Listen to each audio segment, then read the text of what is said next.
आज का विषय है विश्वासी भाई बहनों क्यों दोबारा से चले जाते हैं पापों में, क्यों दोबारा से वो लोग शराब पीने चला जाते हैं। तो यहाँ बात है कि एक शक्ति है जिसका नाम शैतान है, जो प्रलोभन देता है और ले जाता है शराब पिलाने के लिए। ऐसा प्रलोभन देता है जो कि झट मारे इंसान बेविचार कर देता है। शैतान कहता है कि कोई संग के द्वारा वो ले जाएगा, जैसे उसका दोस्त बोलेगा चल ना यार तुम बैठे रहना, मत पीना, मैं ना पीऊँगा, तो फिर वो चला जाएगा। फिर वैसे 2-3 दिन फिर ऐसे कहने लगेगा कि चल ना यार, फिर थोड़ा सा पी ले, नहीं मातेगा यार, नहीं नशा पकड़ेगा बोलकर ऐसे बोलेगा। फिर धीरे धीरे उसका आदत पकड़ा जाता है, फिर वो पीने लगता है। फिर ऐसा भी होता है कोई लड़का का दोस्त हो और वो कहे कि चल ना यार मेरे गर्लफ्रेंड से मैं मिलने जा रहा हूँ, तो तुम वहाँ पे खड़ा रहना, तुम मत कुछ करना, बस सिक्योरिटी गार्ड जैसे बस इधर उधर पहरा देना।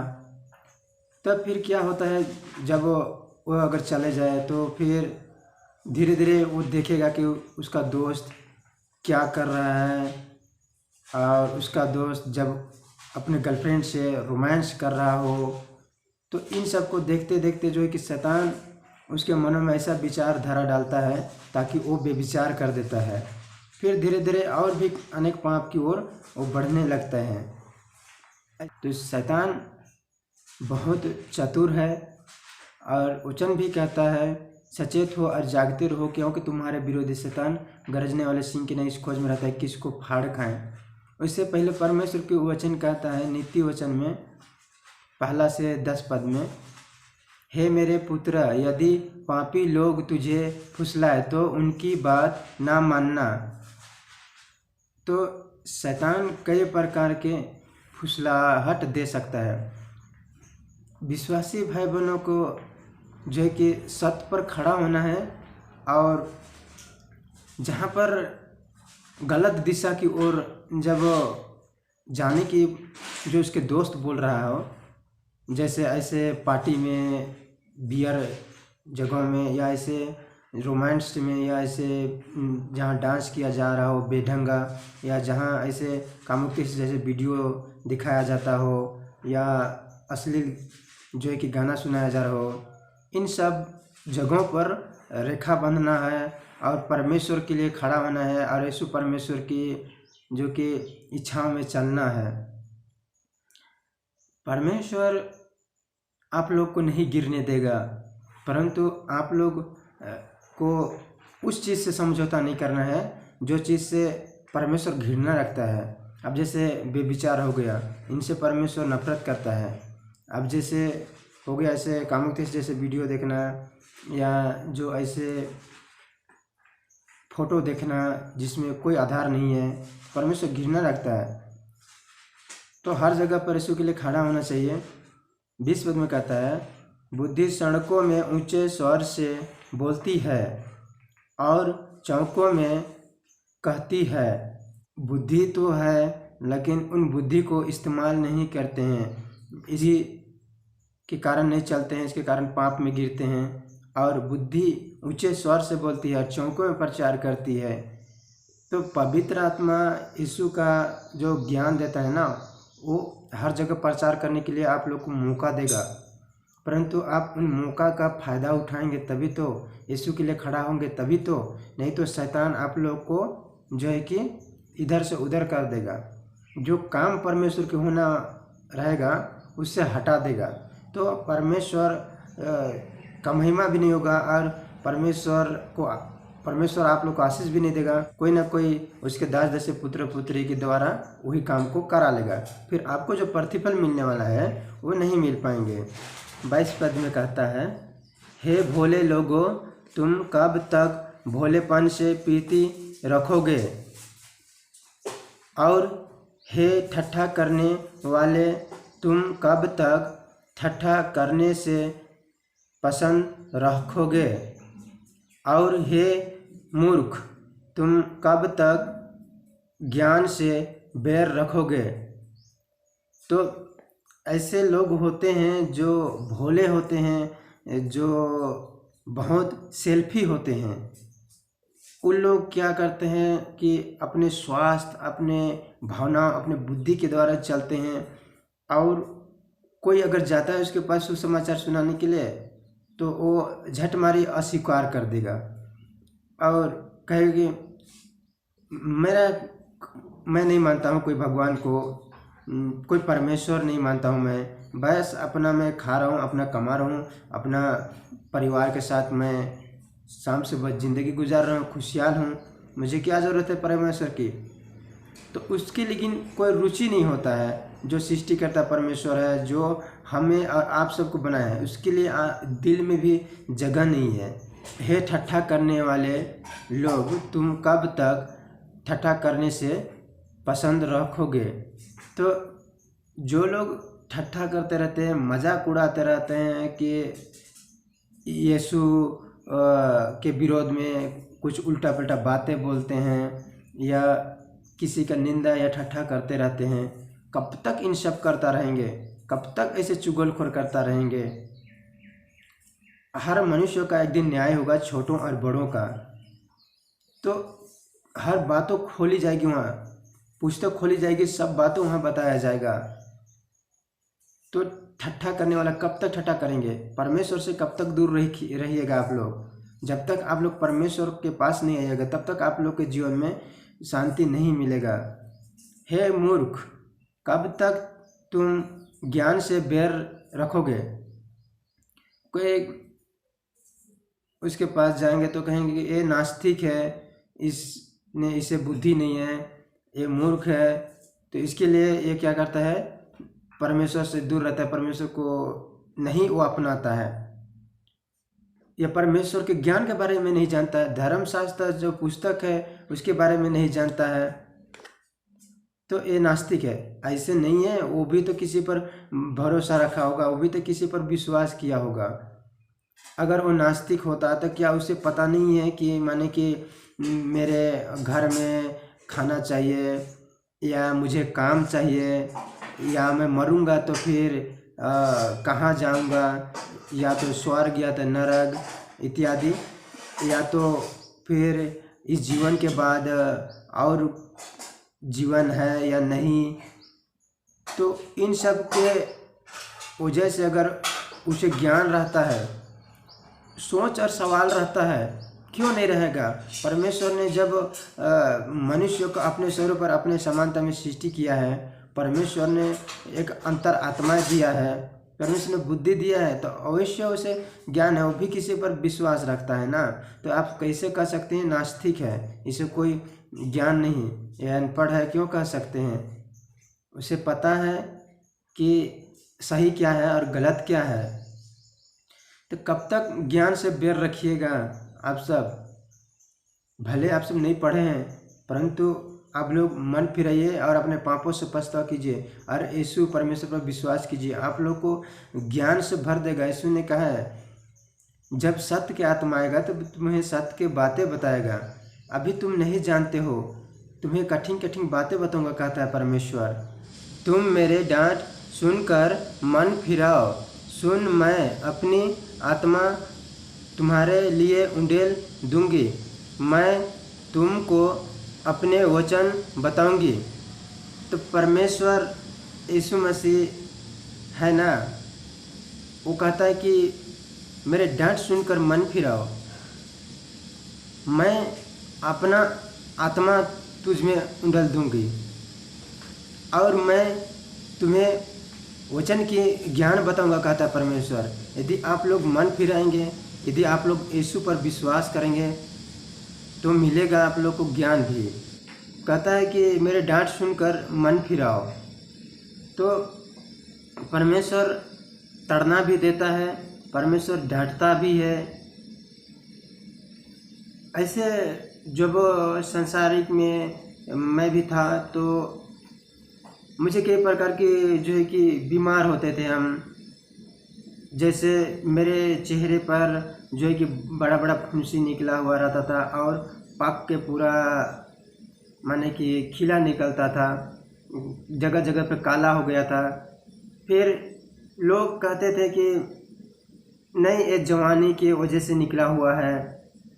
तो मैं बस ऐसे समझ लेता था कि हाँ शायद हो सकता हो, लेकिन मुझे नहीं पता था कि परमेश्वर ने ताड़ना देता है ताकि मनुष्य मन फिराए और अपने पापों से क्षमा मांगे और सृष्टिकर्ता परमेश्वर को जाने। इनकी वजह से परमेश्वर जो है कि ताड़ना भी देता है। अभी लोग बीमार जब पड़ जाते हैं, बुखार हो गया या तो कैंसर हो गया, या ऐसे कई प्रकार की बीमारी जो आता है उन लोगों के शरीरों में, तो कहते हैं कि परमेश्वर ऐसा क्यों होने देता है। भाई अब आप सब पाप करता रहेंगे, अब सब मन फिराएंगे नहीं जब तक सृष्टिकर्ता परमेश्वर को नहीं जानेंगे, सृष्टिकर्ता परमेश्वर से अपने पापों से पछतावा नहीं करेंगे, तो परमेश्वर ताड़ना भी देता है, बीमार भी देगा, रोग भी देगा, गरीबी भी आएगा आप लोग के साथ, जीवन में शांति नहीं आएगा। क्यों? आप लोग अपने पापों से क्षमा मांगे नहीं करना चाहते हैं, आप लोग पापों से कभी मन नहीं फिराना चाहते हैं। यीशु परमेश्वर सृष्टि करता है, यदि आप लोग प्रार्थना में उससे माफ़ी मांगेंगे तो वो जरूर आप लोग का सुनेगा और आशीष भी देगा। मैंने तो पुकारा परंतु तुमने इनकार किया, और मैंने हाथ फैलाया परंतु किसी ने ध्यान नहीं दिया। यीशु ने क्या कहता है? पुकारा। परमेश्वर आज भी हर पापियों को पुकारता है कि कब मन फिरा कर मुझ पर विश्वास करे। कितना दिन वो धर्म में जीता रहेगा, कितना दिन वो बेविचार में जीता रहेगा, कितना दिन वो शराब पीता रहेगा, कितना दिन वो सिगरेट पीता रहेगा, बीड़ी पीते रहेगा, तंबाकू खाएगा, कितना दिन वो माने कि ऐसे शारीरिक संबंध बनाएगा, कोई भी लड़की से, कोई भी स्त्री से नाजायज संबंध बनाएगा, या कितना दिन वो माने कि मारपीट करेगा, हत्या करेगा, बलात्कार करेगा, झूठ बोलेगा। भाई मन फिराओ, एक दिन तो हर लोग को मरना होगा ना। मरने के बाद डायरेक्ट न्याय होगा, मरने के बाद कोई पछतावा नहीं है, कोई पाप क्षमा मांगने के समय नहीं मिलेगा। मरने के बाद डायरेक्ट स्वर्ग या तो नरक, और हर पापियों और धर्मियों का न्याय करेगा परमेश्वर। इसके लिए आप लोग क्या सोचे हैं कभी कि मरेंगे तो हम कहाँ जाएंगे, स्वर्ग जाएंगे या नरक जाएंगे? इसके लिए मन फिराइए। प्रभु यीशु कहता है कि हाथ मैंने फैलाया परंतु किसी ने नहीं ध्यान दिया। तो आज आप लोग के पास वचन पहुंच रहा है, सुसमाचार पहुंच रहा है आप लोग के पास, किसी न किसी माध्यम के द्वारा परमेश्वर पहुंचा रहा है आप लोग के पास। यूट्यूब के द्वारा पहुंचा रहा है, या तो कोई ऐसे अपना दास जैसे पुत्र इस्तेमाल कर रहा है, आप लोग के पास सुसमाचार पहुंच रहा है। तभी से आप लोग क्या कर रहे हैं? आप लोग ऐसे धर्म में आप लोग विश्वास रखेंगे, आप लोग जो है कि अपने बुद्धि और भावनाओं से अब चलेंगे कि बोलेंगे कि कोई परमेश्वर नहीं है, मुझे ज़रूरत नहीं है, या तो आप बेवजह के दोष और आरोप लगाएंगे, दूसरे पर इल्ज़ाम लगाएंगे कि तुम धर्म परिवर्तन करता है। तो आप लोग क्या सोचे हैं? क्या आप लोग अपने धर्मशास्त्र पुस्तक में पढ़े हैं कभी, या नहीं पढ़े हैं? देखिए उसमें सत्य है या नहीं है, उसमें आप लोग पढ़िए, क्योंकि हर लोग को मरना होगा ना। मरने के बाद डायरेक्ट न्याय होगा। तो आप लोग धर्म में जीता रहेंगे तो क्या फ़ायदा देगा आप लोग का धर्म? मरेंगे तो इसमें धर्म को तो लेके नहीं जाएंगे, मरेंगे तो अपना पत्नी को लेके नहीं जाएंगे, अपना बाप माँ को नहीं लेके जाएंगे, अपना भाई बहन को नहीं लेके जाएंगे। जिससे पौलुस कहता था कि मैं लंगा आया हूँ और मैं लंगा ही जाऊँगा, और पौलुस कहता भी था कि मैं अकेला आया हूँ, अकेला जाऊँगा। तो इस प्रकार से मनुष्य अकेले आया है और अकेले ही जाएगा। तो आप लोग बेवजह में आप लोग झगड़ा करते हैं, बेवजह में दूसरों से मारपीट गाली गलौज करते हैं। क्या इसमें परमेश्वर का महिमा होता है? बिल्कुल नहीं होता है, क्योंकि परमेश्वर पवित्र परमेश्वर है, इसमें जरा से भी पाप नहीं है।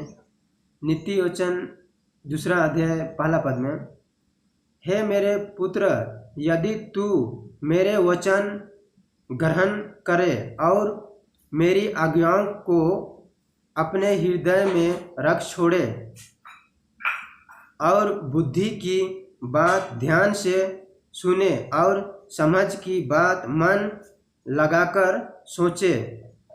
बुद्धि की बात ध्यान लगा के आप लोग सुनिए और समझ की बातों को ध्यान से सोचिए, विचार कीजिए उसमें और मन में कंठस्थ रखिए और उस वचन के अनुसार चलिए।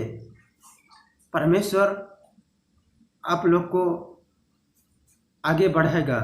जो काम आप लोग नहीं करना चाहते, जो काम आप लोग से नहीं हो रहा है, वो परमेश्वर करेगा। परमेश्वर आप लोग के द्वारा काम करना चाहता है, लेकिन आप लोग जब आगे निकलेंगे, परमेश्वर के लिए खड़ा होंगे, तब परमेश्वर कर पाएगा ना। हृदय में रखिए वचन को। आप लोग वचन के स्थिर नहीं रखेंगे तो कैसे होगा? वचन सुन लिया फिर भूल गए, वचन सुन लिया कभी चला गया दारू पीने, अब शैतान उसका दिमाग से तो हटा रहा है वचन को। तो इसी प्रकार से होता है, वचन को स्थिर रखना पड़ता है हृदय में। तब तू पराई स्त्री से बचेगा जो चिकड़ी चुकड़ी बात बोलती है। तब पराई स्त्री से बचेंगे जो चिकड़ी चुकड़ी बातें बोलती है, मीठी मीठी बातें बोलेगी और आपको जाल में फंसा लेगी।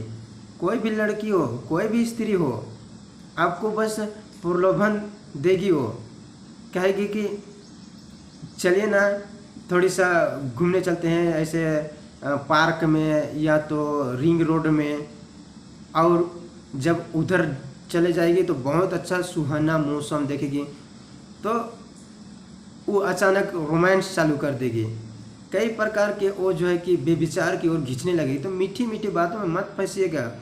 पराई स्त्री से बचना है तो आप लोग यीशु परमेश्वर की वचन के अनुसार चलिए और हृदय में वचन को रखिए और सोचिए और विचार कीजिए वचन को। उसका घर मृत्यु की ढलान पर है और उसकी डगर मरी हुई के बीच पहुंचाती है। वो डगर है मृत्यु के ढलान की ओर, और उसका घर भी है मृत्यु की बीच पहुंचाती है।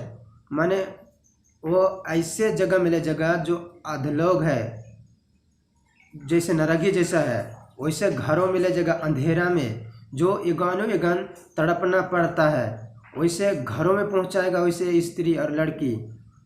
तो इसके लिए आप लोग जो है कि स्त्री और लड़की से आप लोग ज़्यादा संबंध मत बनाएं। आप लोग परमेश्वर से संबंध बनाएं। परमेश्वर आप लोग को वैसे बुराई और पापों से बचाएगा।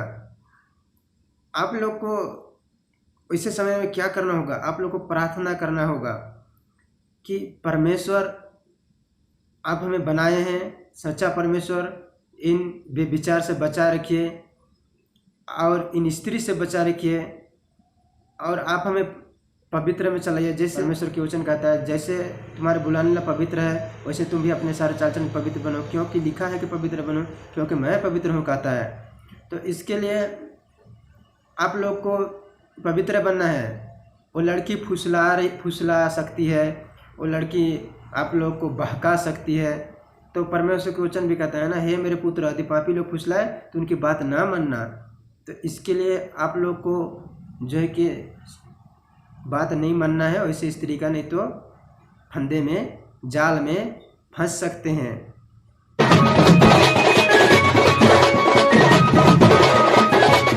पापा आप ही पहना दो ना, मुझको शर्म आ रही है।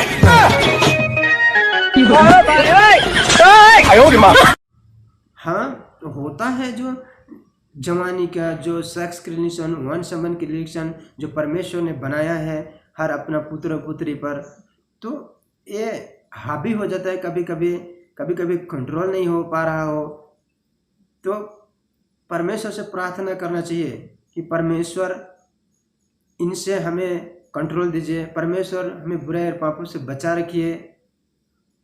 परमेश्वर आप हमारा जो जीवन के साथी जो बनाए हैं, जो एक बचपन में चुने हैं, उनसे हमारा विवाह कराइए, परंतु उससे पहले हमें वचन में बढ़ाइए, उससे पहले आप लोग आत्मिक विवाह के बारे में सोचिए यीशु मसीह के साथ, आत्मिक रिलेशन के बारे में सोचिए यीशु मसीह के साथ।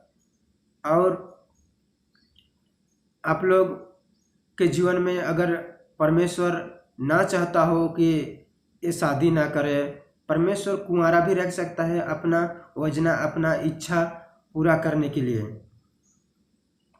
तो आप लोग परमेश्वर के वचन को समझिए और परमेश्वर क्या कहता है उन बातों पर मन लगाइए। तो इसके लिए परमेश्वर बहुत अच्छी आशीष दे आप सबको। जीवित प्रभु यीशु के नाम में आमीन।